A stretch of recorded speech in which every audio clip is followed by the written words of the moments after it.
parte de la endocrinología que me ha tocado desarrollar, bueno, yo soy Juan Carlos Lizarzauru, soy médico endocrinólogo, soy egresado de esta casa de estudios, así como ustedes. Estuve sentado en estas aulas hace un poquito tiempo, mucho tiempo, así que conozco bastante bien mi universidad. Y como les comentaba, vamos a tratar de enfatizar en algunos puntos de las láminas, porque en sí las láminas o la información ustedes la van a tener, pero a veces hay cosas que nosotros ponemos que sería bueno que las repasemos juntos para que se entiendan mejor, ¿ya? El tema que nos ha tocado revisar entonces es hipofunción hipotalámica hipoficiaria. Más que estén grabando o tomando fotos o filmando, presten atención, porque siempre en endocrinología, como en neurología y quizás en reumatología, la explicación es dinámica, o sea, no es estática, no se basa solamente en una lámina, sino en la parte dinámica que representa cada cosa. Ese es el contenido de lo que vamos a hacer. Les repito, eso está en la presentación que ustedes van a tener acceso. Y empecemos hablando un poco del hipopituitarismo. Pero para hablar de las alteraciones en la función hipotálamo hipoficiaria, tenemos que recordar siempre la distribución de nuestro eje, ¿no? Esa es la base principal para entender las alteraciones hipotálamos hipoficiarias. Entonces, en una gráfica muy sencilla, se ve un poco claro, pero prefiero no apagar la luz porque si no se van a quedar dormidos ustedes y van a contagiar el sueño. Nosotros ponemos la hipófisis al centro porque sería nuestro enlace entre la parte superior, que es la función neurológica representada por el hipotálamo, y el órgano diana o el órgano efector, donde va a hacer efecto esas hormonas producidas por la hipófisis y generar una acción. Entonces, eso ustedes lo tienen bastante claro, lo han llevado probablemente en histología, lo han llevado en fisiología y lo han llevado en fisiopatología, ¿correcto? ¿Llevaron esos cursos? ¿Sí? Sí. Póngase de pie, por favor.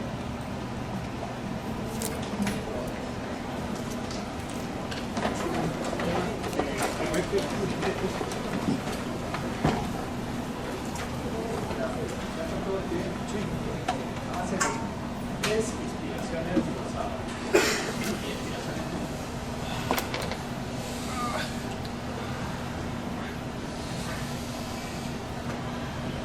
Muy bien. Tienen sus brazos hacia arriba.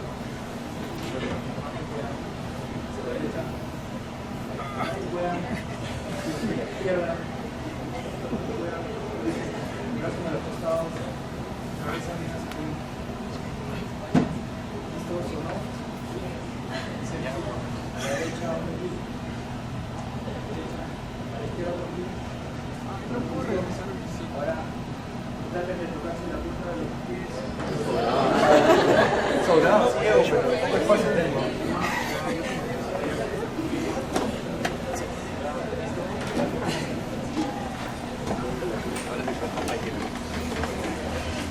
¿Lo despertaron?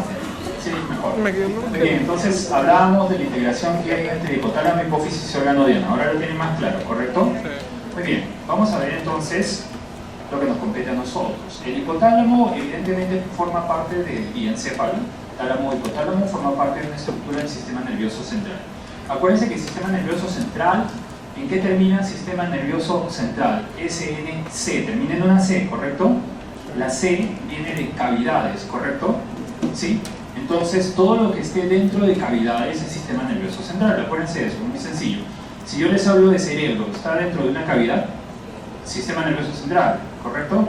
Si yo les hablo de médula espinal, ¿está dentro de una cavidad? Sí, el sistema nervioso central, ya ven, ya la saben, ya le tiene un huachito pero que tengo. Muy bien, ahí se encuentra situado el hipotálamo. Ok, este va a ejercer una acción sobre hipófisis a través de una estructura que los conecta. Esa estructura es muy importante porque nos va a permitir establecer una relación entre ambos. Esa estructura se llama tallo hipoficial. Entonces, la estructura que conecta el hipotálamo, la parte nerviosa, con la parte endocrinológica, que es la hipófisis, se llama tallo hipoficial. Ahora, como toda estructura de conexión, va a tener un sistema vascular y un sistema nervioso. El sistema vascular es el que discurre, o a través del cual discurren las hormonas que van a ser estimuladoras e inhibidoras de la hipófisis, ¿correcto? Si nosotros retrocedemos entonces, ¿cómo había la relación entre cada uno de ellos? Hipotálamo, hipófisis, órgano diana. Estamos hablando de la primera relación, hipotálamo-hipófisis, ¿correcto? ¿Cómo se conecta el hipotálamo con la hipófisis? A través del Talla hipoficiaria, perfecto, ya lo tienen. Y eso genera una conexión entre sistema nervioso central y sistema endocrino, ¿correcto? Perfecto, está muy bien, chicos. Entonces, la hipófisis tiene dos grupos hormonales, lo que se producen en la famosa adenihipófisis y lo que se produce en la famosa neurohipófisis. Ese es un repaso simple de lo que ustedes ya han revisado. Ustedes ya han visto esto en otros cursos. Muy bien, sigamos avanzando. La definición, si ustedes tienen claro eso, vamos ahora a las definiciones, porque lo mismo va a ser para el hiperpituitarismo. El hipopituitarismo es un síndrome de deficiencia endocrina, debido a la pérdida parcial o completa de la función de adenihipófisis o neurohipófisis. Recuerdan que la hipófisis es la estructura endocrina que se encuentra conectada al hipotálamo a través del tallo hipoficial, ¿correcto? Ahí lo tienen claro. Si es una estructura endocrina, evidentemente, ¿cuál es su función? La producción de hormonas a través de diferentes núcleos. Y esos núcleos son los que van a estar ubicados tanto en la adenihipófisis como en la neurohipófisis. Muy bien. Una cosa que me olvidé de mencionar. Recuerden, chicos, como ustedes lo deben de haber visto en la parte fisiológica, que la hipófisis tiene la parte anterior, adenihipófisis, y la parte posterior, llamada también neurohipófisis. La neurohipófisis no produce hormonas, simplemente almacena hormonas que son producidas ¿en dónde? En el hipotálamo. ¿Y cómo discurrían las hormonas del hipotálamo hacia hipófisis? A través del tallo hipoficiario. Eso es muy importante que lo recuerden. Nunca se olviden de esa conexión o de estructuras. Muy bien, pasemos. Entonces, ¿cuáles son las causas principales del hipopituitarismo? Significa una deficiencia respecto a la secreción hormonal en hipófisis. Adenihipófisis, neurohipófisis, ¿correcto? Si hay una deficiencia en la secreción de las hormonas adenihipociarias, a eso le llamaremos nosotros un hipopituitarismo, ¿correcto? Hasta ahí todo lo tenemos claro. Las causas pueden ser múltiples y yo he sombreado algunas de las que considero son más importantes de recordar. Por ejemplo, los adenomas hipoficiales. ¿Qué será un adenoma hipoficial? Es el crecimiento de una tumoración a nivel de la hipófisis. Eso va a generar, ¿qué cosa? Si crece una tumoración, ¿qué es lo que genera? Genera compresión, muy bien, ¿no? Lo que tienen que tener en cuenta es, préstame estas cosillas por acá, es que todas las estructuras dentro de nuestro cuerpo tienen un espacio delimitado y preciso, ¿correcto? Entonces, si yo tengo una estructura acá, tengo otra estructura acá, y tengo otra estructura acá, estas tienen un espacio delimitado y preciso. Si yo empiezo, ¿no es cierto?, a tratar de ocupar un espacio que no está delimitado, ¿qué sucede? O sea, si esto empieza a crecer, ¿qué va a hacer? ¿Qué está haciendo con las estructuras vecinas? Las está desplazando, las está comprimiendo. Eso es lo que sucede dentro de nuestras cavidades.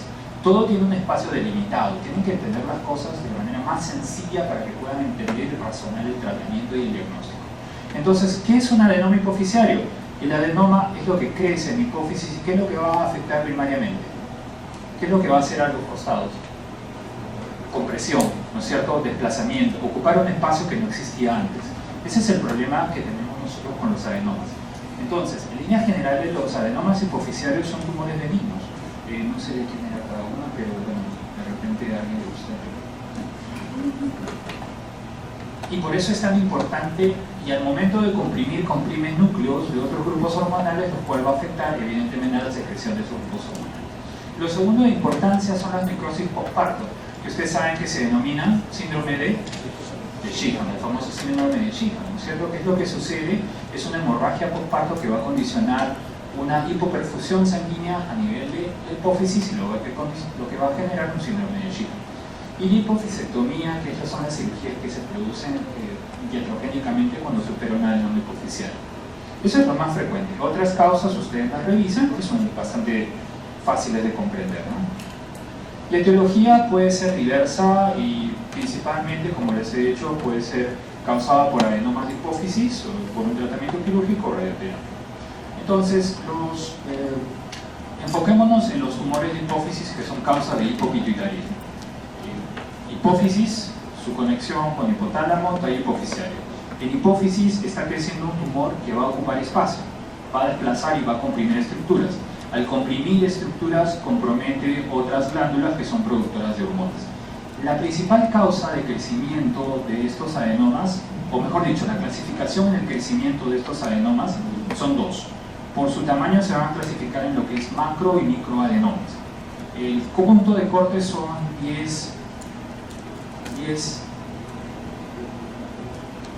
milímetros, ¿no? 10 milímetros o 1 centímetro. Entonces se considera macroadenoma cuando pasa de 10 milímetros y microadenoma cuando es menor a 10 milímetros. Ese es un diagnóstico por imágenes, ¿correcto?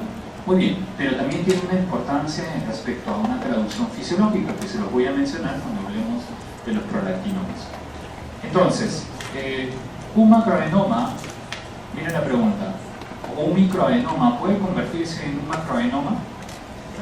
¿Quiénes dicen que sí? Levanten la mano. ¿Un microadenoma puede convertirse en un macroadenoma? Levanten la mano. ¿Quiénes dicen que no? Levanten la mano. ¿Quiénes no saben o no opinan? Levanten la mano. Okay. ¿A quiénes le damos prisión preventiva? ¿Los que dicen que sí, los que dicen que no? ¿Los que dicen quién sabe? La respuesta es no.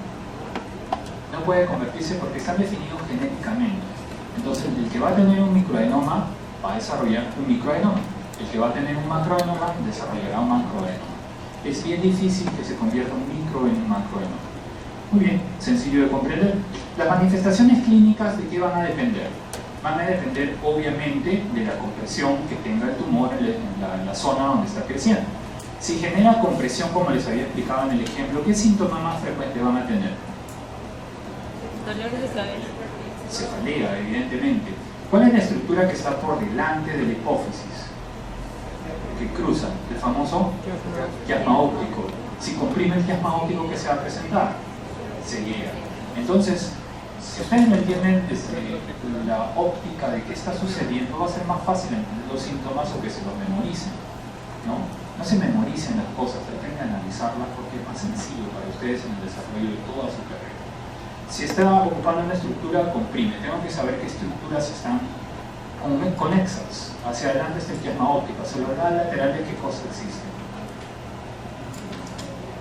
Los senos venosos, por donde discurren los pares craneales. Entonces, si hay compresión hacia adelante, hay compromiso de quiasma óptico. La evidencia o el signo clínico va a ser primero una hemianopsia, una cuadrantopsia y luego una ceguera. ¿Correcto? Si comprime los lados laterales, compresión de los pares craneales. ¿Se entiende? ¿Está ahí todo claro? Muy bien. Entonces va a depender muchas veces de eso. Ahora, la alteración ocurre por compresión, usualmente sigue el siguiente orden en el caso de los adenomas, como se los muestra. La primera alteración es de la GH, FSH, LH, TSH y ACTH. Eso es lo usual que sucede en la afección de los adenomas hipoficiales. Muy bien. Las manifestaciones clínicas, como les dije, lo más sencillo es si tenemos síntomas de compresión o de masa, van a ser cefalea y efectos visuales. También puede haber una sospecha en una alteración del síndrome de Sheehan, que afecta evidentemente en las hemorragias postpartos, y la deficiencia de hormonas hipoficiarias aislada selectiva que se ve en niños o adolescentes que tienen un retardo en el crecimiento o no alcanzan la pubertad o tienen una alteración en el desarrollo puberal.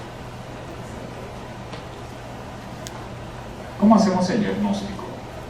El diagnóstico en medicina siempre debe basarse primariamente en la base clínica.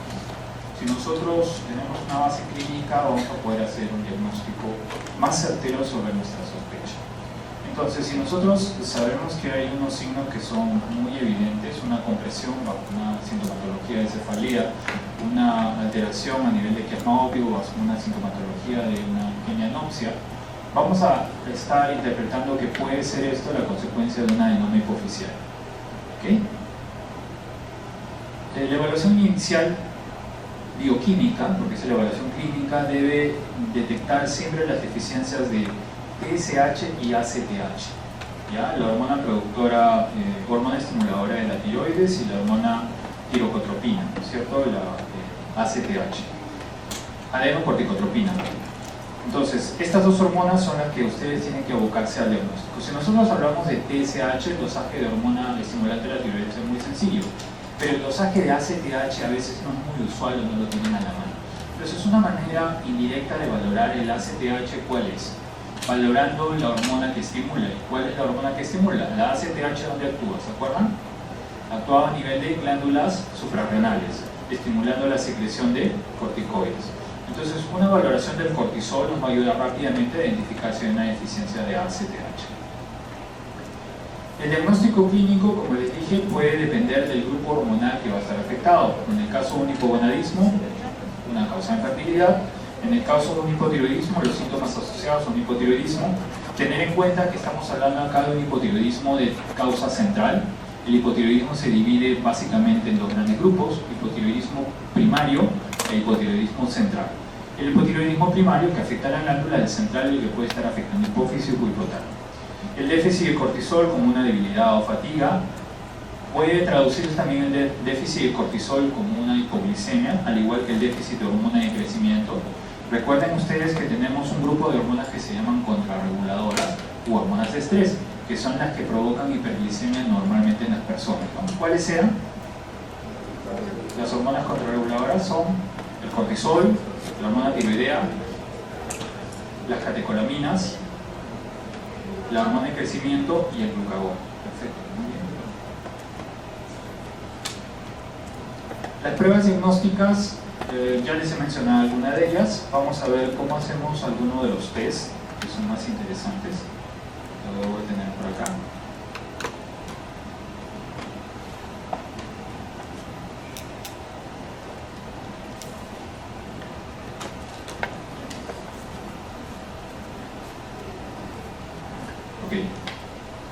Basándonos en el laboratorio clínico, les había mencionado la hipoglicemia y la hiponatremia. Una de las características importantes y que debe recordarse cuando hay una alteración a nivel central es la deficiencia de hormona tiroidea. Si nosotros tenemos una disminución de la T4 libre con una TSH normal, siempre tienen que pensar en un hipotiroidismo central.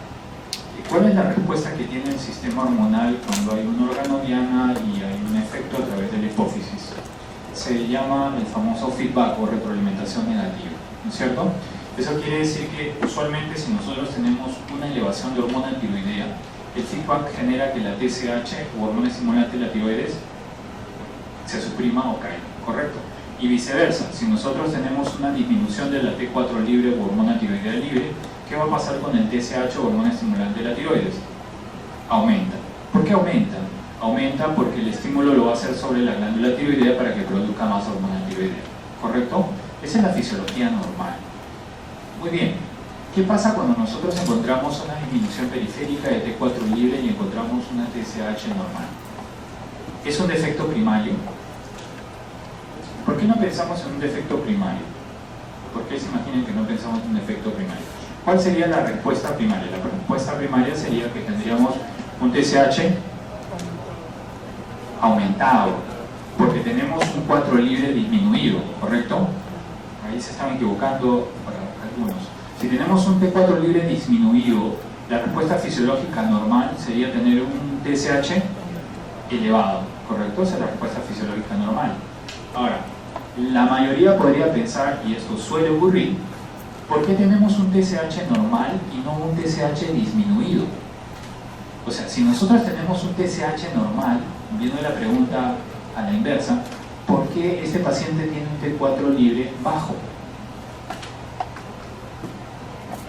¿Por qué se imaginan, chicos?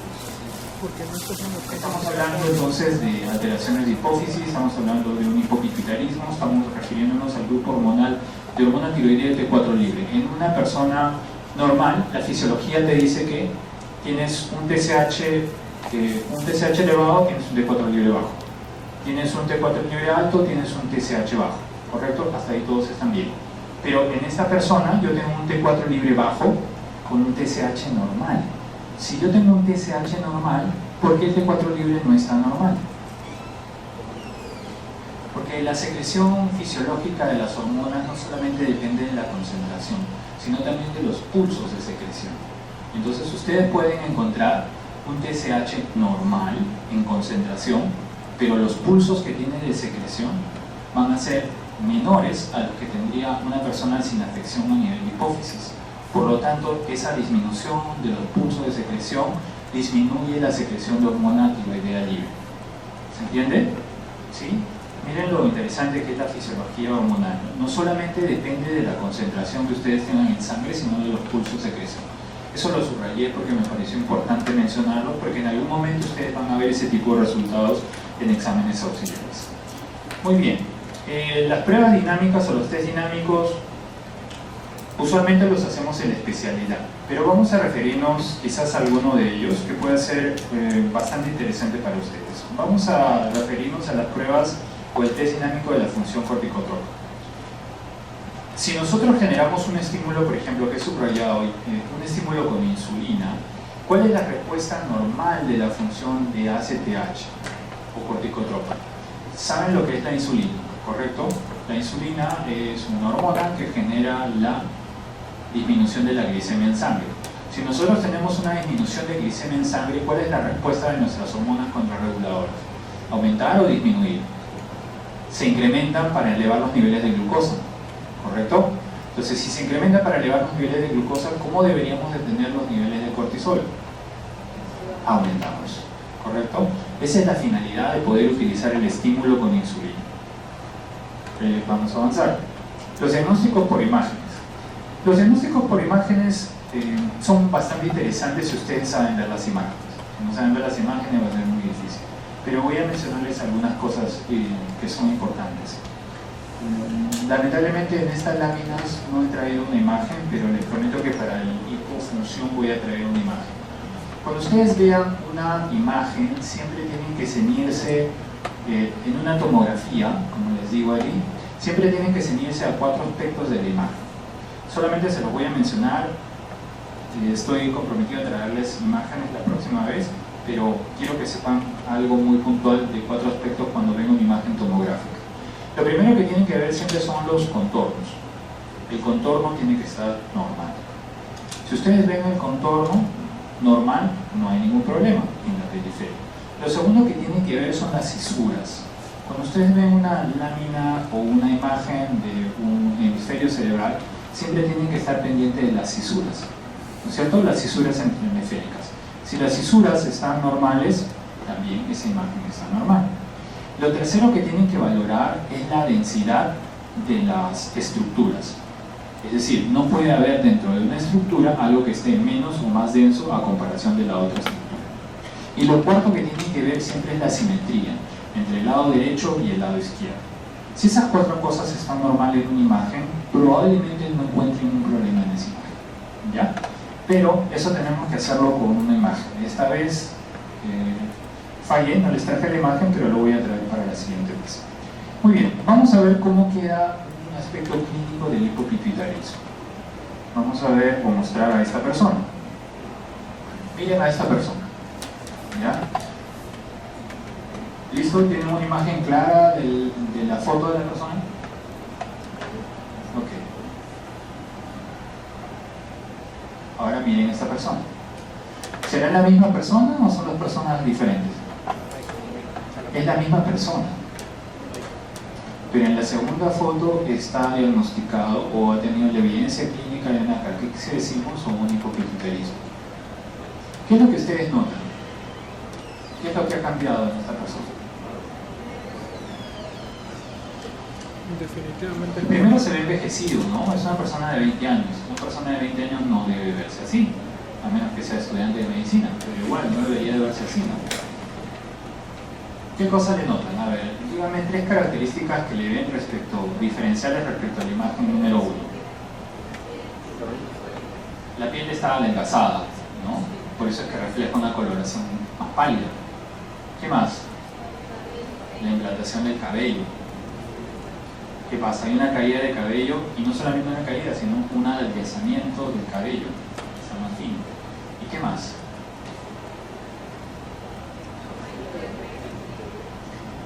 La foliculitis que presenta el paciente en la segunda imagen. Entonces, clínicamente nosotros, ahora la tecnología ha cambiado mucho, pero cuando nosotros hacíamos residencia, cuando teníamos sospecha diagnóstica, por ejemplo, en un Cushing, ¿cuál es la característica principal del Cushing? El síndrome de Cushing. Todos van a decir la cara de una hiena, ¿verdad? Pero si ustedes se reflejan cada uno en un espejito, van a ver que todos podemos tener la cara de una hiena en algún momento del día, ¿correcto? Porque la cara muy redonda es muy frecuente en nuestra población. Entonces, cuando ustedes tengan una sospecha, ¿qué es lo que tienes que hacer? Tienes que valorar cómo estaba esa persona en un tiempo pasado. Obviamente no vas a compararla si tiene 20 años con una foto de 5 años, pero la puedes comparar con una foto de hace un año o de hace 2 años. Entonces de esa manera tú vas a poder valorar si ha habido un cambio. Lo primero que valoras es el acúmulo de grasa periférica, por ejemplo, en un síndrome de Cushing, ¿correcto? Lo segundo que valoras es lo que me dijo su compañera, la foliculitis, si es que tiene o no tiene presencia de foliculitis en un síndrome de Cushing. Lo tercero que puedes valorar es la implantación de cabello y la caída de vello periférico, o sea, en las cejas, en la zona quizás periférica de las axilas, en la zona de los brazos.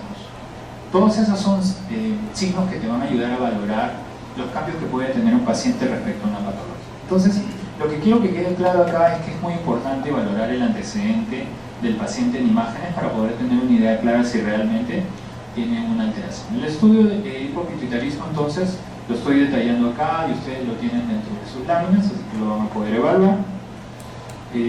Voy a avanzar porque tenemos que hablar mucho y lamentablemente no me puedo detener. Una prueba interesante que sí quiero mencionar es la valoración del cortisol cuando nosotros estamos evaluando una deficiencia ACTH. Entonces ahí he puesto en rojo la valoración normal de cortisol en microgramos por decilitro basal, que es lo primero que nosotros pedimos.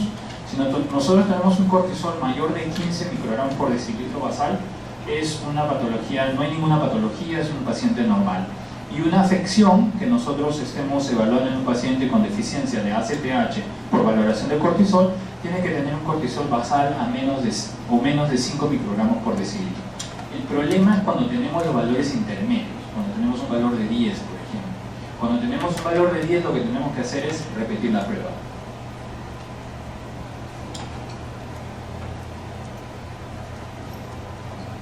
Y un dato más importante también. El penúltimo es el test de estimulación con 1 miligramo de ACTH o el test de estimulación que es muy complicado, pero hay un test de estimulación que nosotros hacemos con cortisol. Voy a mencionarles rápido esto. Si nosotros tenemos un paciente normal, sin ninguna patología, y nosotros le damos cortisol o prednisona, ¿qué va a pasar con su cortisol periférico? ¿Tiene que subir o bajar? Tiene que suprimir. Perfecto, la doctora va a ser endocrinóloga. ¿Por qué tiene que suprimir? Porque si aumentamos los niveles de cortisol periférico, disminuye el estímulo de secreción de ACTH. Al disminuir los estímulos de secreción de ACTH, el cortisol debería de bajar. Entonces, si nosotros damos prednisona o corticoides a una persona y encontramos unos valores disminuidos tras ingerir esta prednisona, eso es fisiológicamente normal. Si nosotros estamos sospechando de un adenoma productor de ACTH, ¿qué es lo que tendría que suceder tras darle un corticoide o una prednisona a un paciente?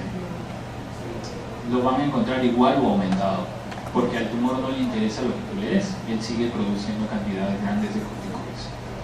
Muy bien, el tratamiento va a depender de la reposición hormonal. Usualmente lo que damos en tratamiento de reemplazo va a ser el prednisona para reemplazar el efecto del cortisol y hormona tiroidea.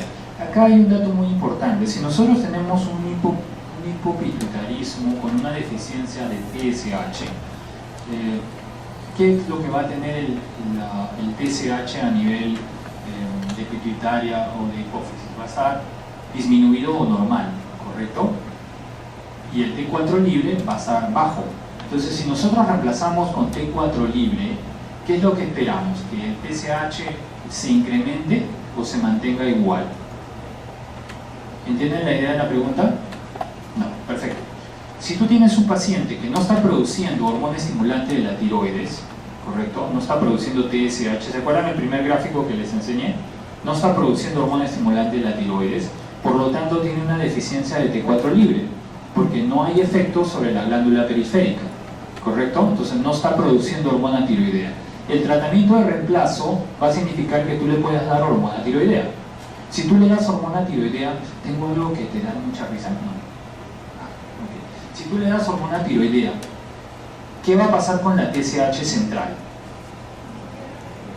Se queda disminuida, porque no vas a condicionar un efecto de feedback tratando de aumentar los niveles de hormona estimulante de la tiroides bajo el tratamiento que tú le estás dando de levotiroxina. ¿Se entiende más o menos eso? ¿Sí? Entonces, cuando ustedes hacen un reemplazo de hormona periférica, nunca van a esperar que haya una mejora a nivel de las hormonas centrales. Solamente están reemplazando periféricamente. Lo mismo sucede con la prednisona o corticoides. Muy bien, Esas son las dosis habitual. Respecto al ACTH reemplazamos con corticoides. Respecto a la hormona estimulante de la tiroides reemplazamos con levotiroxina, evidentemente, que es lo que tenemos en el mercado, que es un fármaco maravilloso porque reemplazamos exactamente la deficiencia que tenemos. Y dos palabras sobre lo que es la apoplejía hipofisiaria, ¿no? La apoplejía hipofisiaria es causada por un infarto a nivel de los tumores hipofisiarios y obviamente es una clínica aparatosa con síntomas agudos que van a incluir, como les pongo acá, cefalea, rigidez de nuca, fiebre y alteraciones visuales. La apoplejía hipofisiaria, la presentación clínica mayoritariamente es cefalea, defectos en los campos visuales, parecias oculares y estado confusional agudo. El tratamiento es un tratamiento quirúrgico. Obviamente, si es una hemorragia central, tiene que abordar un abordaje quirúrgico. Y un tratamiento médico de mantenimiento con terapia de corticoides. Muy bien. Vamos a ver, antes de ver diabetes insípida, vamos a ver algo que sea más interesante para ustedes, para que no se aburran, porque ya están bien cansados. Pues entiendo que han tenido clase todo el día. Y me imagino que vienen del hospital de la mañana, ¿no? Sí, es pesado ir a la clase esa hora.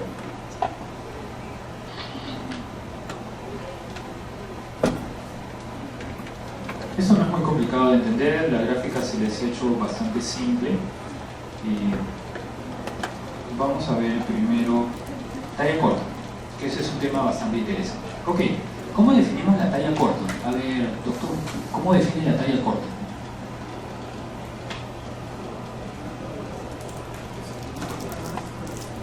Persona de baja estatura, una definición que nos falta algo más. Una opinión más de talla corta. ¿Cómo definimos la talla corta? ¿Cuál es el promedio de talla en el Perú de los varones? ¿Saben? ¿Cuál es el promedio de talla peruana en los varones? Estamos por 1,62 m, 1,64 m. O sea, ustedes nos reflejan la talla peruana masculina. ¿Y cuál es la talla promedio femenina? ¿Ah? Solito se autolimitan, 1,50 m, dicen todas. ¿Sí? ¿Cuántas de las chicas de acá miden más de 1,60 m? Sin tacos, obviamente, ¿no? ¿Cuántas miden más de 1,60 m? ¿Y cuántas de las chicas de acá miden menos de 1,50 m? Todas. No lo van a decir, obviamente, no se preocupen. Pero eso se considera una característica en los países en desarrollo, ¿no? Los que tienen más estudios respecto a talla corta son México y Brasil. En México, por ejemplo, se considera la talla baja como personas o varones de menos de 1,60 m y talla baja en mujeres como mujeres de menos de 1,50 m. ¿Y esto qué importancia tiene la talla corta o la talla baja? La importancia tiene que hay características que ya no se pueden evaluar de igual manera en una persona entre comillas de talla normal versus una persona de talla baja. Por ejemplo, ¿cuál? El índice de masa corporal. Ustedes saben lo que es el índice de masa corporal, seguramente en su clase de cuidados primarios les han enseñado a valorar la obesidad a través del índice de masa corporal, ¿correcto? Pero el índice de masa corporal no tiene aplicación sobre la talla baja. O sea, nosotros no podemos valorar el IMC de 24.9 como corte normal en un varón de menos de 1,60 m y en una mujer de menos de 1,50 m. No tienen implicancia en talla baja los índices de masa corporal. De ahí la importancia de que muchas características van a variar en la talla corta. Muy bien, ¿cómo valoramos? Ya ven, ya les puse atención. ¿Cómo valoramos la talla corta? ¿No es cierto? Nosotros lo valoramos según escalas o gráficas de crecimiento. Entonces, para nosotros lo que nos interesa valorar es la desviación estándar en una gráfica. Cuando existe una talla menor a 2 desviaciones estándar o menor al tercer percentil según la medida para edad y sexo de una población determinada, consideramos una talla baja. No tenemos lamentablemente gráficos específicos adecuados para nuestra población. Utilizamos los gráficos del CDC que no han sido valorados en poblaciones latinas ni en poblaciones peruanas, pero se estima que nos sirven también a nosotros en la valoración de talla baja o talla por encima del promedio. Otra cosa que evaluamos es la velocidad de crecimiento. Por ejemplo, en la adolescencia o en la juventud ya, porque nosotros crecemos hasta los 20 años, Pero el crecimiento para los 20 años no significa que vas a crecer pues entre los 18 y los 20 años 5 centímetros por mes, porque a veces uno recibe en la consulta chicos que tienen 17 o 18 años y te dicen, doctor, yo voy a seguir creciendo. Claro, vas a seguir creciendo, pero probablemente crezcas 0.5 a 0.3 centímetros por año. Entonces, si tú vas a la consulta con 17 años y esperas crecer 10 centímetros, es imposible, porque no es tu velocidad de crecimiento. Esa velocidad de crecimiento la tuviste cuando pasaste de la niñez a la pubertad. Después no se va a volver a dar. ¿Ok? Entonces, el crecimiento hasta los 20 años, correcto, pero la velocidad de crecimiento es muy lenta. Por eso cuando ustedes vean las curvas de crecimiento que ahora vamos a ver, las van a ver muy bajitas ya en las zonas que son superiores hasta los 18 o 20 años. La historia familiar es muy importante en la talla corta. Entonces este tema sí es interesante para ustedes, porque viene el papá de 1,60 m y la mamá de 1,45 m y te dice, yo quiero que mi hijo mida 1,90 m. Eso es imposible, ¿no es cierto? Entonces ya saben, chicos, busquen chicas de talla alta si tienen hijos de talla alta, y chicas, busquen chicos de talla alta si tienen hijos de talla alta, porque la talla familiar es importante. O sea, eso va a determinar cuánto es la talla que vamos a crecer. Si todos en la familia son chiquitos, no esperen ustedes que sus hijos van a medir 1,90 m. Doctor, pero yo he visto el caso de Messi, ¿no?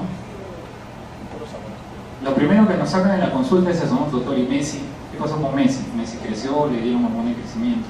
Pero Messi tenía deficiencia de hormona de crecimiento y no creció más allá de la talla esperada, que era la talla que tenían sus padres. O sea, no creció nada espectacular ni le dieron nada espectacular para que crezca.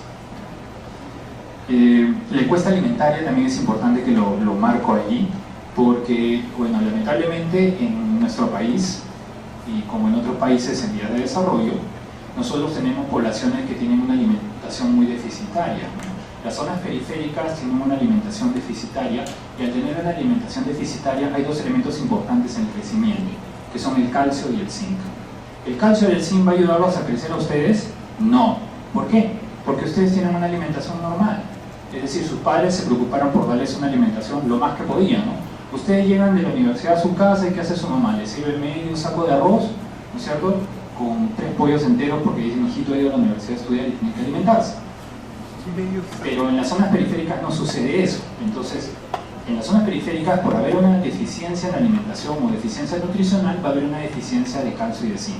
Entonces, en esas zonas sí se justifica el hecho de reemplazar el calcio y el zinc con aporte de pastillas para estimular el crecimiento, porque no tienen un aporte regular en su dieta o alimentación. ¿Se entiende, chicos? ¿Sí? En personas que tienen una alimentación adecuada, no tiene sentido darle calcio y zinc. ¿Por qué? Porque se estima que ustedes tienen una alimentación adecuada, a menos que no me escuche la doctora Gabriela Vargas, que ustedes tengan una valoración detallada de cómo están todos sus elementos para poder valorar si hay una deficiencia de calcio y zinc. Pero usualmente, si ustedes tienen una alimentación adecuada, no van a tener deficiencia ni de calcio ni de zinc. Eso es solamente para zonas periféricas, ¿no? O zonas que son deficientes en la alimentación. La historia clínica familiar también, necesitamos valorar evidentemente el desarrollo puberal de los padres. Es importante hacer una evaluación en ambos. Es importante que estén los padres en la consulta para poder valorar la talla diana o la talla paterna y materna, porque a veces viene a la consulta un niño con el abuelito o la abuelita, y el abuelito y la abuelita tú le preguntas la talla del papá y te va a decir que mide 1,80 y la mamá te va a decir que mide 1,70. O a veces viene la mamá y te dice, tú le preguntas, no señora, ¿cuánto mide usted? 1,68 m. Señora, vaya y mídese y viene con 1,52 m. Entonces, no es solamente que venga el papá y la mamá, sino que tienes que callarlos. Entonces, eso implica que tú demores tu consulta para que puedas realizar esos procedimientos. Y eso ustedes tienen que hacerlo en la atención primaria, que eso no es solamente endocrinología. Por eso quería pasar esta parte. Porque ustedes lo primero que van a salir es como médicos generales, y como médicos generales van a recibir consultas por talla baja. Muy bien, ¿cómo calculamos la talla genética? Es muy sencillo. Miren, chicos, tenemos que calcular la talla del papá y la talla de la mamá. Sumamos, dividimos entre 2. Le sumamos 6.5 si es un varón y le restamos 6.5 si es una mujer. Con eso ustedes van a sacar el promedio de la talla alcanzada. ¿Correcto? Entonces los chicos que ya están pensando en casarse y tener hijos a futuro, calculen por favor la talla de ustedes con la talla de su pareja y más o menos van a ver la expectativa de talla que van a tener si son un hijo varón o si son un hijo mujer. ¿Ya? La exploración física es obligatoria, debemos hacer un examen físico para valorar la talla. Evidentemente tienen que hacer un seguimiento respecto a la talla para ver velocidad de crecimiento. El peso es muy importante porque hay muchas condiciones que van a delimitar el crecimiento, ¿no? Y una de ellas es el sobrepeso. La valoración del desarrollo sexual y la valoración si existen anormalidades fenotípicas asociadas. Evidentemente algunos síndromes están asociados con talla baja, ¿no es cierto? El síndrome de Turner, que vamos a ver en algún momento, me parece que ustedes nunca tengan que hacer ese tipo de clases.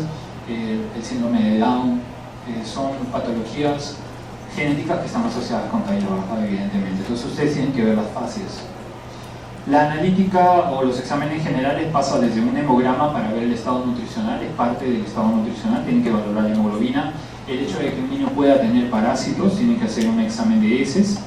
La valoración de hormonas tiroideas que pueden influir también en el crecimiento y la valoración de trastornos digestivos por deficiencia en la absorción que puede condicionar una mala alimentación en estos niños. Y lo más importante es el estudio de la valoración ósea o el estudio de edad ósea. Entonces, ustedes ya saben, tienen que valorar en una talla baja varios aspectos. Primero, la edad, porque la edad es importante para valorar la curva de crecimiento. Acuérdense que entre los 17, 18, 19 años van a seguir creciendo, sí, pero el ritmo de crecimiento no va a ser igual como a la edad puberal, evidentemente. Segundo, el antecedente familiar. Si ustedes tienen padres de talla baja, no van a esperar que el niño tenga una talla alta. Sí, doctor, pero mi vecina son bajitos y tuvieran su hijo alto. ¿Existe esa probabilidad? Sí. ¿Por qué? ¿Cuál es la condición? Que no sean sus padres primero, es la primera condición. Pero en realidad es así. La segunda condición, la talla es un rasgo cruzado. ¿Qué significa eso? Significa que ustedes les han mencionado, mira, tiene el color de hijos de mi tía, mira, tiene el cabello igual al de la prima, ¿correcto? ¿Qué es lo que sucede? Que ustedes pueden pasar como un rasgo cruzado la talla de un familiar no directo, o sea, que no sea del papá y la mamá. ¿Y existe esa posibilidad? Sí, en un porcentaje muy bajo, pero existe esa posibilidad. Pero no es lo frecuente, ¿ya? Entonces, ¿puede existir la posibilidad? Sí, pero no es la regla. Vamos al estudio clínico. El estudio clínico, primero valoramos la talla diana. La talla diana sería la talla paterna, la talla materna dividida entre 2. Si es varones le sumamos, y si es mujeres le restamos. Lo tienen bastante claro. La edad ósea. La edad ósea es esta. ¿Qué veremos nosotros cuando pedimos la edad ósea? Generalmente utilizamos la radiografía de mano izquierda. ¿Qué es lo que nosotros valoramos? Lo que nosotros vamos a valorar es el cierre de los cartílagos epifisiarios. Esto de acá. ¿Se dan cuenta? Entonces, esta imagen, por ejemplo, no la puede tener un niño de 6 años. Porque a un niño de 6 años le corresponde esta imagen. Esta imagen, ¿qué implicaría en un niño de 6 años? Que hay un retardo en la edad ósea. Y un retardo en la edad ósea puede significar una deficiencia en el crecimiento que se refleja como una talla baja o una talla corta. ¿Correcto? Entonces, esa es la importancia de valorar la radiografía de edad ósea. Ustedes tienen un niño de 6 años con una imagen de edad ósea de un niño de 3 años, perdón, estaba poniéndole en 3 meses, de 3 años, significa que hay un retardo en la edad ósea respecto a la edad cronológica. ¿Cuál es el tiempo máximo que puede haber en una edad ósea respecto a una edad cronológica? Es una desviación de más o menos 2 años. Entonces, si ustedes tienen 14 años, su edad ósea debería reflejar ¿cuántos años como mínimo? 12. ¿Cuántos años como máximo? 16. Si tienen una edad ósea de 15, perdón, tienen una edad cronológica de 15 años, una edad mínima reflejaría una edad ósea de 13 y una edad máxima de 17. Si tiene 15 años, si tiene una edad ósea de 11 años, ¿cuál es el diagnóstico? Un retardo del crecimiento. Muy bien, perfecto chicos. Esto está más interesante, ¿no? ¿Qué exámenes auxiliares vamos a pedir? El test de hormona de crecimiento, la famosa hormona de crecimiento, ¿no? ¿Quién produce la hormona de crecimiento? ¿Se acuerdan? Vas a olvidar. La adenohipófisis, muy bien. La adenohipófisis produce la hormona de crecimiento. Muy bien, chicos. ¿Y cuál es el órgano diana del hormona de crecimiento? Todo es una respuesta muy genérica.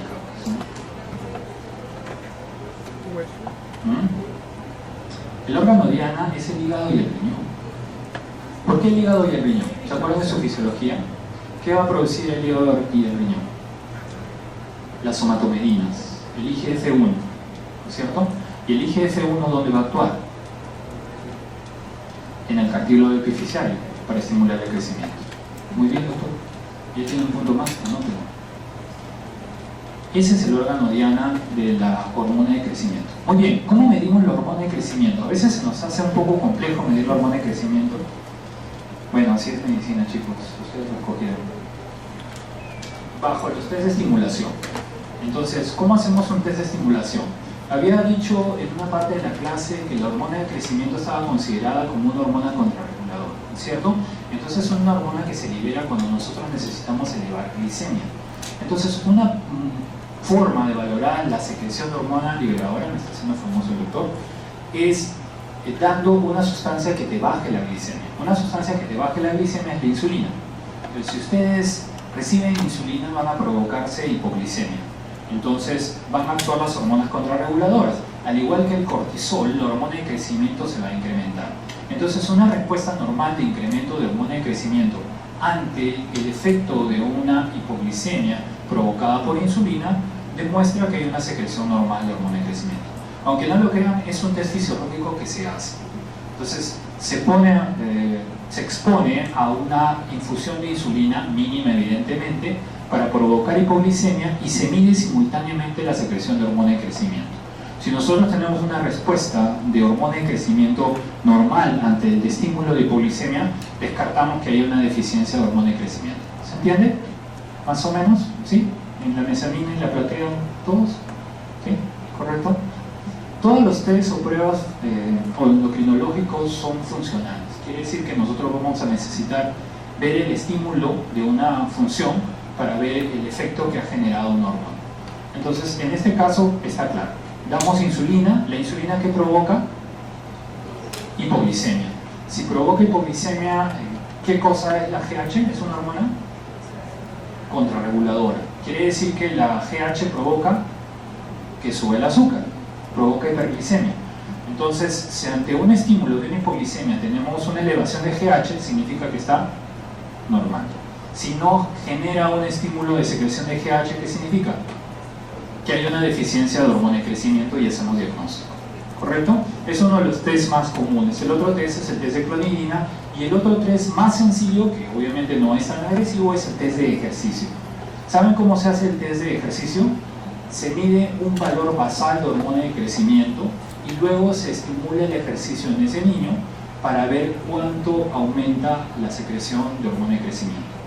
Entonces, debemos de tener una respuesta de incremento de hormona de crecimiento tras el ejercicio. Eso quiere decir que el ejercicio es uno de los principales estimulantes de la secreción de hormona de crecimiento. Por eso, los niños que practican deporte o hacen actividad física tienen una mejor secreción de hormona de crecimiento. ¿Y van a crecer más? No, van a alcanzar mejor su talla esperada.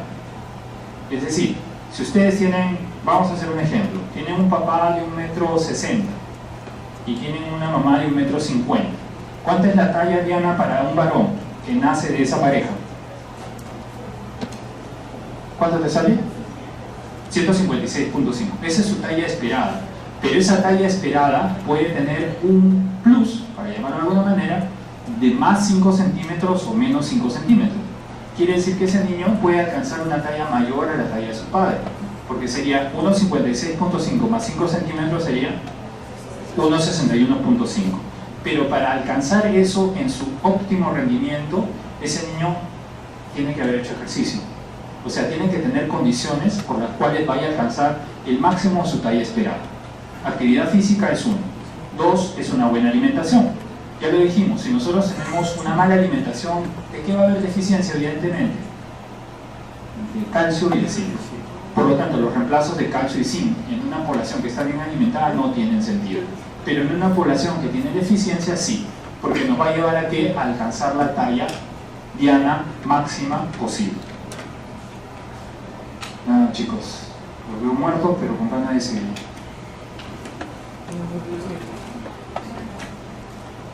Los reemplazos con hormona de crecimiento solamente los vamos a utilizar cuando tengamos la realmente certificación de que hay una deficiencia probada de hormona de crecimiento. La hormona de crecimiento evidentemente solamente se administra vía subcutánea y tiene la indicación básicamente en pacientes que tienen una deficiencia demostrada. ¿Tienen una idea de cuánto cuesta el tratamiento con hormona de crecimiento? O sea, ya han ido a consulta para que les den hormona de crecimiento. Sí, es bien caro, ¿no? Tiene un promedio más o menos de $300 por semana. Y la indicación es no menos de 2 años. Entonces, cuando van los papás a la consulta y preguntan por tratamiento de hormona de crecimiento y uno les dice el costo aproximado, medio que se desaniman, ¿no? Y dice, doctor, ¿pero puedo usar pastillas de calcio y de zinc? Bueno, puede usarlas, pero no va a tener mayor efecto si tiene una buena alimentación. Entonces, chicos, ustedes tienen que pensar, o le regalan un carrito a su hijito cuando entra a la universidad o le dan tratamiento con hormona de crecimiento. Pueden dar a comer cualquier una cosa. A ver, vamos a ver esta gráfica con un ejemplo bastante interesante, que es un paciente real, ¿no? Esta es una chica de 14.5 años que tiene un peso de 25 kilos y mide 1,23 m. ¿Se imaginan a los 14 años tener 1,23 m? ¿Está bien o está mal? No es una talla adecuada. Este es un caso real que me tocó ver en la consulta, ¿no? Entonces, voy a poner los puntos de crecimiento según los cuales se les hizo su seguimiento. Revisamos la historia, pero revisamos la historia en retrospectiva, ¿no? Entonces, lo interesante acá es cómo había empezado esta niña. Esta niña, cuando empieza, miren la curva de crecimiento al nacimiento, estaba en un percentil bajo, pero todavía estaba dentro de la curva de crecimiento de desarrollo. ¿Lo ven acá? Y miren cómo fue cayendo sus percentiles conforme va pasando el tiempo. O sea, definitivamente había una deficiencia de secreción de hormona de crecimiento por una caída en los percentiles de crecimiento, ¿no? Y evidentemente era un paciente candidato a tratamiento con hormona de crecimiento. Muy bien, entonces la talla baja, recordar que puede ser patológica, idiopática. Si es patológica, evaluar disarmónica o armónica, lo que le mencionaba de poder encontrar algún fenotipo característico. Si es una idiopática y no encontramos una causa etiológica a pesar de la evaluación familiar, a pesar de la evaluación de los antecedentes, de la talla diana, de la radiografía ósea y de las pruebas funcionales, la dividimos en dos grupos que puede ser familiar y no familiar y con o sin retraso puberal. Si es una patológica y es armónica, pueden ser trastornos prenatales o postnatales. En los postnatales, miren a la cabeza lo que se encuentra, ¿qué dice? Malnutrición. Por eso es tan importante la nutrición en 3 periodos, ¿no? En 3 periodos de la vida en un niño. El primer periodo es durante la gestación. Es importantísimo que una madre gestante esté bien alimentada. Y muchas veces no están mal alimentadas por el hecho de que no tengan condiciones para estar bien alimentadas, sino que ahora hay una, entre comillas, tendencia a la supresión de ciertos tipos de alimentos, ¿no? Que, bueno, puede ser que respetar la decisión de cada uno, pero condiciona una alteración en la nutrición. El segundo momento en que tiene que alimentarse bien es en el nacimiento. O sea, no pueden dar suplementos desde el nacimiento, tiene que darse lactancia materna exclusiva, por lo menos los 6 primeros meses y recomendable hasta el año. No, doctor, es que no tiene leche, es que no ha habido un buen estímulo o no tiene una buena orientación para la lactancia materna. Y el tercer momento es el momento de la pubertad. Cuando está en la pubertad tiene que tener una muy buena alimentación para no tener una condición de malnutrición en una talla baja. Entonces, 3 momentos: en la gestación, en el recién nacido y en la pubertad. ¿Ok? Y hablemos de pubertad tardía, que también es un tema interesante. Cuando un retraso en la pubertad es un estadio de desarrollo como lo pongo acá, durante el cual se completa el crecimiento y la maduración gonadal hasta conseguir la fertilidad. Eso es lo que se espera, ¿no? El concepto estadístico es un retraso en el inicio de la maduración del eje gonadal, evidenciado por una disminución en el volumen testicular en los varones y una ausencia de brote mamario en las mujeres.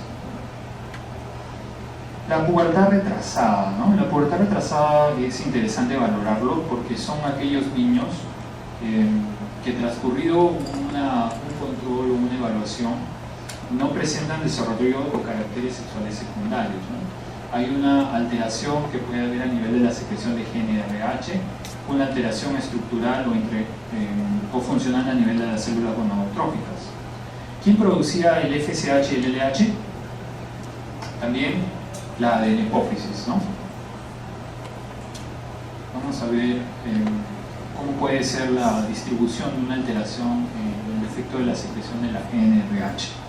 Entonces, el efecto de la secreción puede ser condicionado por un aumento de gonadotropinas, una disminución de gonadotropinas. En el primer caso estaríamos hablando de un hipogonadismo primario, en el segundo caso de un hipogonadismo secundario. En el primer caso, una alteración a nivel de gónadas, y en el segundo caso, un retraso constitucional que puede estar asociado a malnutrición o enfermedades secundarias o alteraciones genéticas en la falla del eje hipotálamo hipofisiario o órgano gangliano.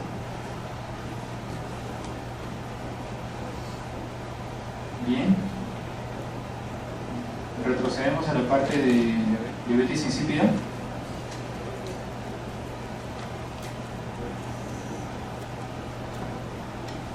¿Tiene cabeza? ¿Todo bien?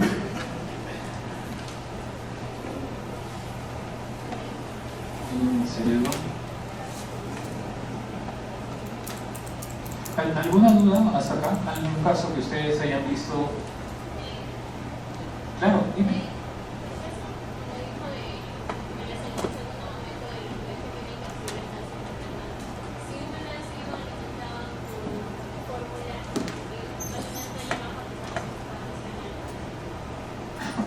Esa es una buena pregunta, ¿no? Habíamos visto tres momentos: durante la gestación, el nacimiento y en la pubertad. Tú me estás hablando del momento del nacimiento, que no ha habido una correcta alimentación por no lactancia materna, sino por fórmula. Que eso vaya a definir aisladamente el hecho de que tenga una talla más baja, no necesariamente, porque pueden haber otras condiciones por las cuales no ha habido una alimentación de lactancia materna. Por ejemplo, en el caso de una enfermedad materna que no ha podido darle lactar por X motivos, entonces es una condición por la cual no estaba esperado el hecho de que no le quisiera dar lactancia materna.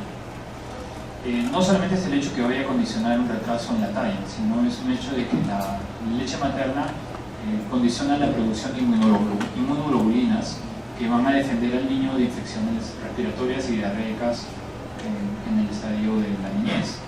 Entonces, la lactancia materna tiene la importancia no solamente por el crecimiento, que puede ser lo menos afectado, sino por la exposición a infecciones que pudiera tener.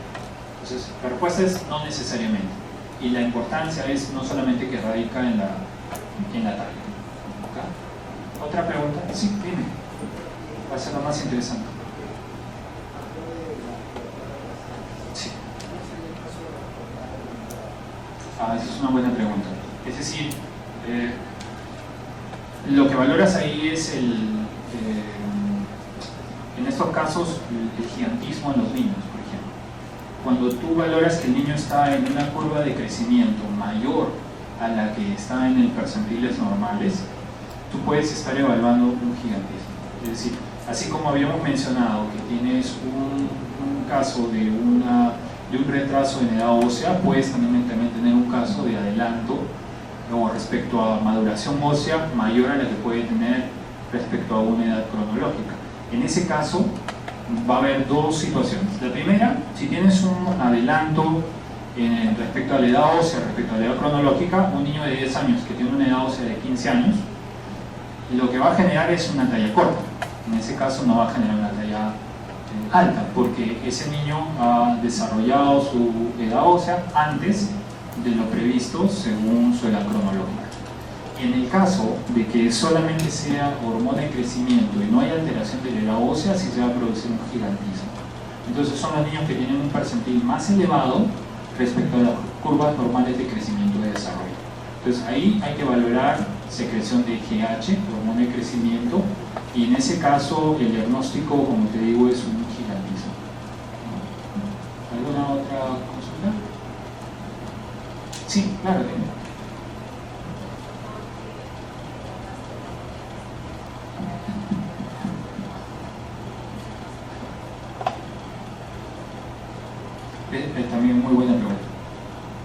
mejor momento para tratar con hormona en crecimiento es mientras no tengas un cierre de cartílago hipofisial. Claro, si tiene 18 años, pero tiene una edad ósea de 14 años, puedes tratarlo con hormona en crecimiento. La importancia de la valoración de la edad ósea está en el cierre del cartílago epifisial. Si tú tienes un espacio en el cartílago, que es lo que nosotros valoramos, el tratamiento con hormona en crecimiento va a ser efectivo porque lo que va a pasar es, va a llenar el espacio. Pero si tú tienes una edad ósea en un niño de 18 años, que corresponde a 18, 16 o 20 años, ¿dónde va a crecer? No tiene sentido darle el tratamiento. Entonces, para valorar el tratamiento con hormona de crecimiento tienes que valorar, primero, si hay una deficiencia en el crecimiento y segundo, un retardo en la edad ósea.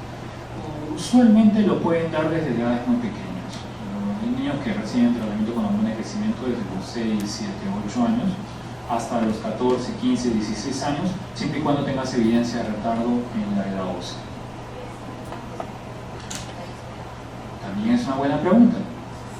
Crecen según la talla diana. O sea, tu tratamiento de hormona de crecimiento no es para que mida 1,90 m. Tu tratamiento con hormona de crecimiento es para llevarlo a su talla diana esperada. ¿Qué quiere decir? Que si ese niño tenía una expectativa, en el caso que hemos visto, de 1,56 m y tenía una deficiencia de hormona de crecimiento y estaba en 1,25 m, tu objetivo del tratamiento con hormona de crecimiento es llevarlo a su talla diana. Ese es el objetivo. Entonces, no lo llevas más allá de la talla esperada que tienen por los padres. ¿Algo más? Bueno, es más interesante el tema de hormona de crecimiento, ¿no? Ya, chicos.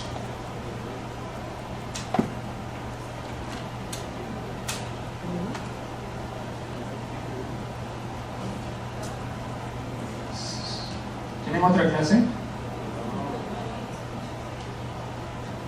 Ya almorzamos, se supone, ¿no? Muy bien, vamos a pasar entonces rápidamente a lo que es la diabetes insípida.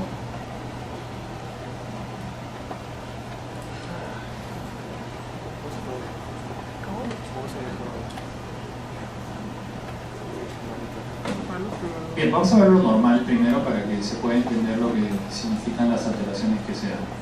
Lo voy a pasar con los gráficos, así que va a ser muy sencillito. Los estímulos más importantes para la secreción de ADH o hormona antidiurética. Recuerden el primer gráfico que les mostré, la hormona antidiurética es una hormona que no se produce en hipófisis, se produce en hipotálamo. ¿Y cómo va a discurrir de hipotálamo a hipófisis? ¿Se acuerdan cuál era la conexión? La conexión era a través del tallo hipofisial, que es un conjunto de vasos y nervios que conectan la parte central con la parte hormonal de nuestros sistemas fisiológicos, ¿no? Pero los estímulos más importantes van a ser el incremento de la osmolaridad plasmática, la disminución de la presión arterial y la reducción del llenado cardíaco. Quizás tenemos más relación con lo que es disminución de la presión arterial. Ante una disminución de la presión arterial es un estímulo para la hormona antidiurética, evidentemente porque estamos perdiendo, va a asumir que estamos perdiendo volumen sanguíneo. Entonces va a evitar la diuresis para que retengamos volumen dentro de nuestro intravascular. El volumen y la osmolaridad de los líquidos corporales.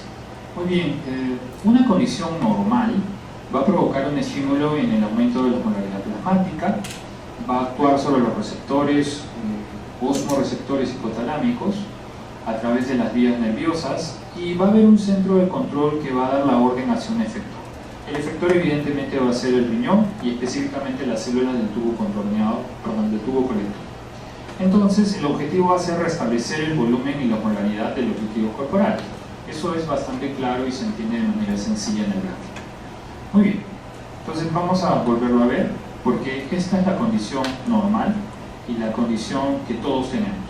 Una condición normal o una condición controlada es aquella en la cual nosotros vamos a tener un estímulo de la osmolaridad plasmática, vamos a tener un efecto sobre los receptores, osmoreceptores hipotalámicos, que van a generar a través del centro de control una orden para el incremento o liberación de la ADH. Esta ADH va a tener un efecto básicamente en el riñón a través del túbulo colector para poder restablecer el volumen y la molaridad de los líquidos corporales. Entonces la diabetes insípida se caracteriza por una incapacidad para concentrar la orina, por una alteración en la secreción de ADH y caracterizada por un patrón clínico de poliuria. Entonces no tenemos hormona antidiurética. Si no hay hormona antidiurética, ¿qué sucede? Eliminamos orina. ¿Cuál es uno de los principales inactivadores de la hormona antidiurética? Los sábados en la noche, el alcohol. Por eso es que cuando ustedes toman, van a orinar a cada rato, porque están inhibiendo la función de la hormona antidiurética. Es uno de los principales efectos conocidos y sencillos por todo que conocen las personas, ¿no? Muy bien, entonces incapacidad para concentrar la orina y la característica por un patrón clínico de poliuria. La diabetes insípida central. Vamos a hablar de la diabetes insípida central, que es provocada principalmente por traumas. Una de las condiciones principales son las cirugías justamente de hipófisis, las que van a condicionar una alteración en las células productoras de ADH. En esta situación, ¿qué va a pasar?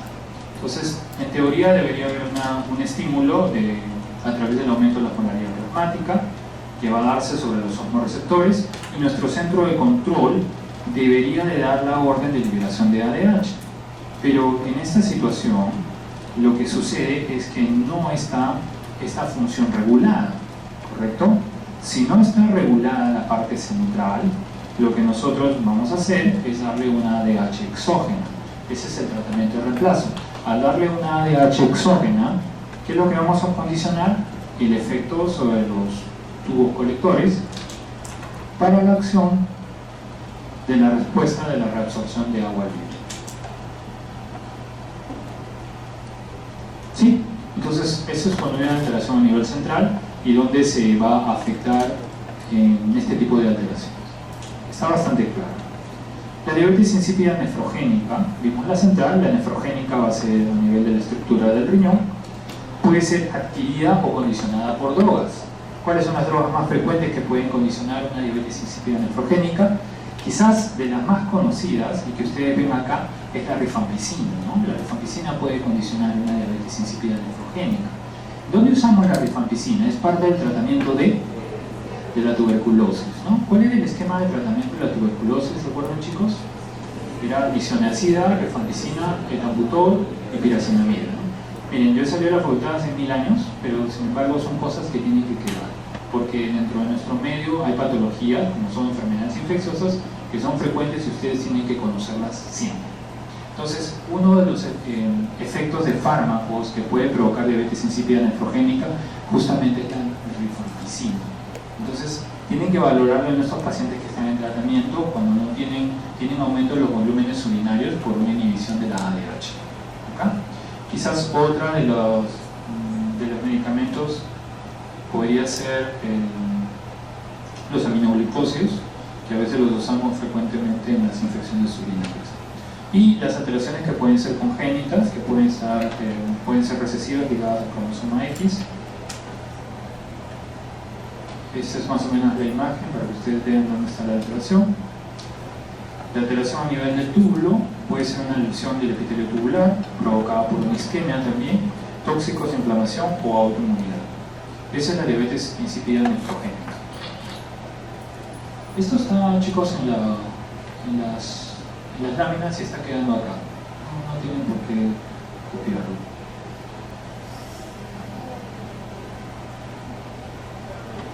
Muy bien, entonces en la alteración nefrogénica lo que va a pasar ya no es la alteración a nivel de la zona central. Lo que va a pasar es una alteración en la zona periférica, quiere decir a nivel del riñón. Entonces el efecto a nivel del riñón evidentemente no va a restablecer la homeostasis o el volumen normal de concentración de agua libre. Por lo tanto, de igual manera la ADH exógena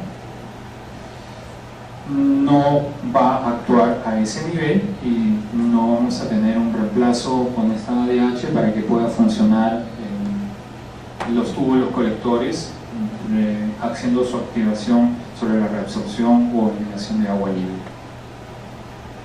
El cuadro clínico que va a presentarse primariamente si volverá a ser la poliuria, las cantidades son inconmensurables, se le llama diabetes insípida, pero en realidad de diabetes no tiene mucho, es simplemente que la condición de diabetes se estableció por el hecho de que tenía una poliuria permanente, como es el caso de los pacientes con diagnóstico de diabetes. Pero los volúmenes son de 6 a 12 litros, como les muestro, una polidipsia acompañada siempre de una poliuria imperiosa, insaciable e interrumpida. Son pacientes que en el transcurso de la noche pueden orinar 3.000 mililitros o 3 litros. A veces los signos clínicos no son muy específicos y lo vamos a definir cuando hacemos pruebas de restricción hídrica, ¿no? Básicamente en esos casos. En la radiología o en el laboratorio tenemos la prueba de restricción hídrica, en la cual vamos a evaluar el aumento de la osmolaridad plasmática y un aumento de la osmolaridad urinaria, la medición de ADH, que en nuestro medio no es tan sencillo, y en la radiología, si queremos evaluar una diabetes insípida de tipo central, si nos va a ayudar una tomografía o una resonancia magnética para ver una tumoración a nivel de hipófisis o una compresión a nivel de tallo hipofisiario, porque una compresión a nivel de tallo hipofisiario también va a delimitar la secreción de la hormona hipotalámica que discurre por el tallo hipofisiario hacia neurohipófisis. Eso está claro, ¿verdad? El tratamiento va a depender de si es una diabetes insípida central o una diabetes insípida central total, parcial o una nefrogénica. El tratamiento con ADH es el más usual que nosotros tenemos en la diabetes insípida central. En las diabetes insípidas nefrogénicas el tratamiento es con a veces diuréticos tiazídicos y nada más. Vamos a las conclusiones. Me parece que lo he elaborado hacia el final.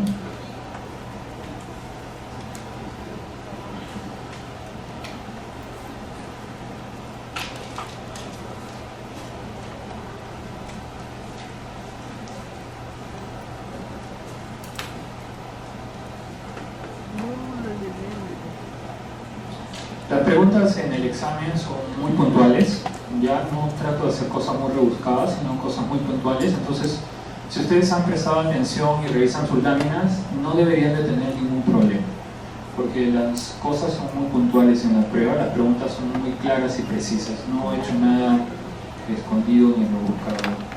La idea es que ustedes tengan las cosas claras en esta parte de su formación.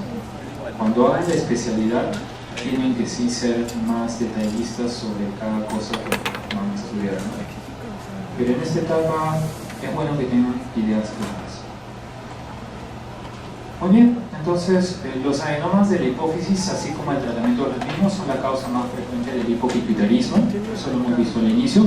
Recuerden el esquema que vimos, que era hacia arriba estaba hipotálamo, al centro estaba hipófisis y abajo estaba órgano diana. Recuerden que la conexión entre hipófisis e hipotálamo es a través del tallo hipofisiario. Recuerden que en la pituitaria o hipófisis tienen dos zonas, que son la adenohipófisis y la neurohipófisis.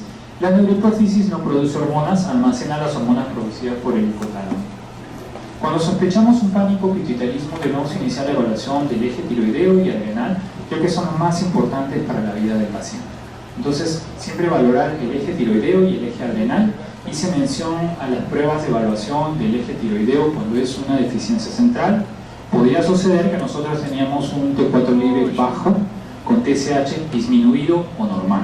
Si encontramos un TSH normal, no significa que la función está normal, sino que la concentración sanguínea es normal, pero la disminución de pulsos es lo que ha condicionado una disminución de la secreción de T4 libre. ¿Se entendió? ¿Sí? Muy bien. Segundo, en la parte de ACTH y cortisol, nosotros podemos medir las pruebas de manera directa a través de la ACTH o podemos medirlo de manera indirecta a través del cortisol. Si nosotros tenemos un cortisol en números entre más de 15 es normal, menos de 5 hay una alteración. Si estamos en 10 estamos en duda y debemos repetir la prueba. Si nosotros queremos medir un cortisol con una prueba indirecta para valorar ACTH, hacemos una prueba estimulada.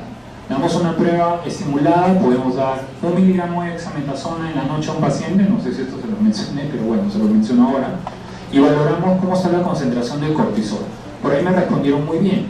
Si nosotros no tenemos un adenoma hipofisiario y damos prednisona a un paciente o dexametasona, ¿cómo deberíamos de tener los niveles de cortisol en sangre? Suprimidos, ¿correcto? Porque esa es la respuesta normal. Y si nosotros damos prednisona a un corticoide a un paciente y encontramos los niveles de cortisol normales o elevados, hay un tumor productor de corticoides, porque evidentemente no le va a interesar que se suprima el eje. Al momento de responder las hormonas debemos iniciar estos casos con corticoides y posteriormente hormona tiroidea. En el trastorno encefalocraniano con pérdida de conocimiento es frecuente de los síntomas del hipopitiroidismo. La evaluación anual de la dosis de sustitución y diagnóstico de insuficiencia de los otros ejes. La disminución de la dosis de glucocorticoides. Debemos valorar que el uso de corticoides debe ser según la necesidad del paciente y que el tratamiento debe ser agresivo del síndrome metabólico. En los pacientes que usualmente presentan síndrome de Cushing, elegir los candidatos para sustitución de GH y nada más. Muy bien, chicos.